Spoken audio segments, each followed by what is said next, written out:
matamis yan. Oo, diabetic na yan pag ganyan. Kaya mas okay sa maga, doon po ako, ha? So, anyway, yung mga first time nakakita sa akin dito, palakpak nga. Yes, saan ba ako maganda? Sa personal o sa TV?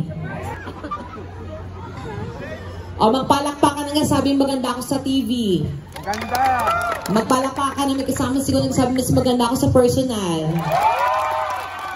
Okay, salamat, salamat. Ano yung pare? Tuwang-tuwa sila.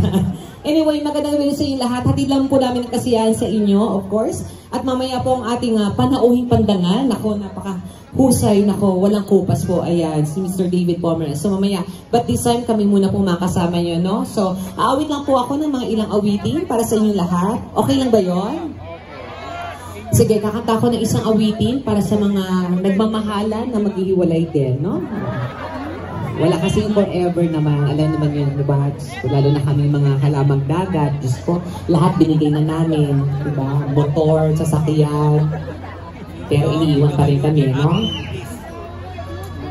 Ay, ang hirap. Baka may single dyan na pwedeng tumanggap ng tulad ko. Meron ba? Saan?